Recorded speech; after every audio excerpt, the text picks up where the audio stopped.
मैं हूं दिनेश के वोरा। पंजाब में आंदोलन को दबाने के लिए भारत सरकार ने वहाँ के आढ़तियों को जो मंडी चलाते हैं उनके खिलाफ इनकम टैक्स के बड़े बड़े नोटिस भेज दिए हैं। उनकी इनकम को दोबारा से स्क्रूटनी में डाल दिया है।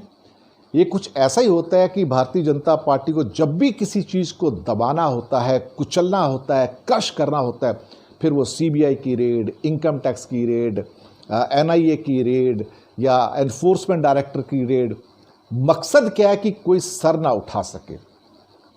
अब इन हालात में अब पंजाब के अंदर चूंकि आड़तीय किसानों के साथ में हैं तो उनको दबाने के लिए किसानों के खिलाफ तो कुछ कर नहीं पाए, तो इनको इनकम टैक्स से नोटिस दे दो ताकि इनकी संपत्ति जब्त हो जाए, इनकी प्रॉपर्टी सीज हो जाए और इनके खिलाफ कार्रवाई शुरू कर दो और सख्त से सख्त कार्रवाई शुरू की जाए।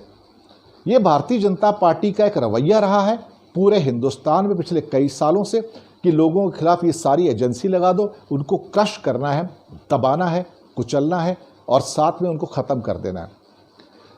लेकिन भारतीय जनता पार्टी को याद रखना चाहिए कि एक दिन ऐसा भी आएगा जब वो सत्ता में नहीं होंगे।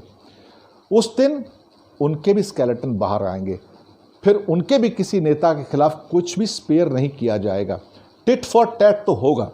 जो आप दे रहे हो, जो पेड़ आप लगा रहे हो, जो बीज लगा रहे हो, वो पेड़ बनेंगे और जो आप कल्चर पैदा करोगे उसका भुगतान आपको भी करना पड़ेगा। आप सोचते हो कि आप भुगतान नहीं करोगे तो ये हो नहीं सकता, क्योंकि आने वाली पार्टी आपको छोड़ेगी नहीं। कभी ना कभी तो होगा जब आप जाएंगे, कभी ना कभी तो होगा जब जनता आपको बख्शेगी नहीं। आप हमेशा के लिए तो यहाँ हैं नहीं, एक ना एक तो जाना पड़ेगा। जब जाएंगे तो फिर वापस कभी नहीं आ पाएंगे, ये भी एक दावा है।